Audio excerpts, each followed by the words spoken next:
लोग importance of organisation का तीसरा देखते हैं कि इंपॉर्टेंस ऑफ ऑर्गेनाइजेशन क्या होता है।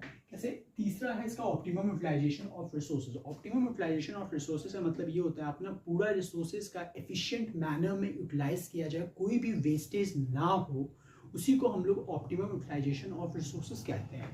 कैसे?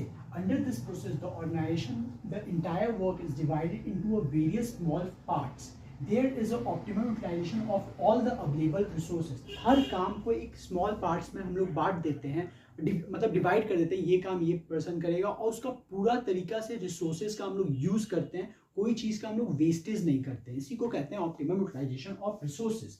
The men materials and machines in the organisation. The men material machines in the organisation का कोई चीज का वेस्टेज नहीं होता है और पूरे अच्छे से रिसोर्सेज का यूज होता है। इसी को कहते हैं optimum utilisation of resources. Adaptation to change किसे कहते हैं? एडेप्शन टू चेंज हम लोग इसे कहते हैं, कैसे मैनेजमेंट डायनेमिक होता है, टाइम टू टाइम चेंज होते रहता है, हम लोग को time to time business environment के हिसाब से चेंज होना पड़ता है। वैसे एडेप्शन टू चेंज का मतलब यही होता है simply.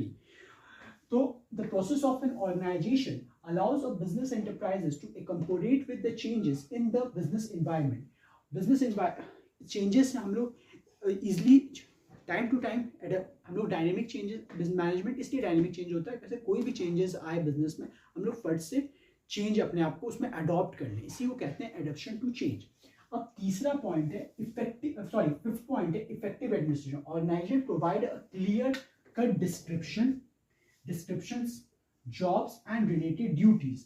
This will help to avoid the kind of confusion and duplication of work. इससे क्या होता है, किसको क्या काम करना है उसके बारे में उसको पता होता है, वो अपना ही काम करता है, दूसरे के काम में फट्टा नहीं मतलब टांग नहीं लड़ाता है, और किसको उसको रिपोर्ट करना है वो भी पता रहता है। इससे क्या होता है, आपका काम भी बहुत अच्छे से होता है, कोई मिसअंडरस्टैंडिंग नहीं होता है ऑर्गेनाइजेशन में, और आप अपना ऑर्गेनाइजेशनल गोल भी अचीव कर पाते हो। इसी को कहते हैं इफेक्टिव एडमिनिस्ट्रेशन।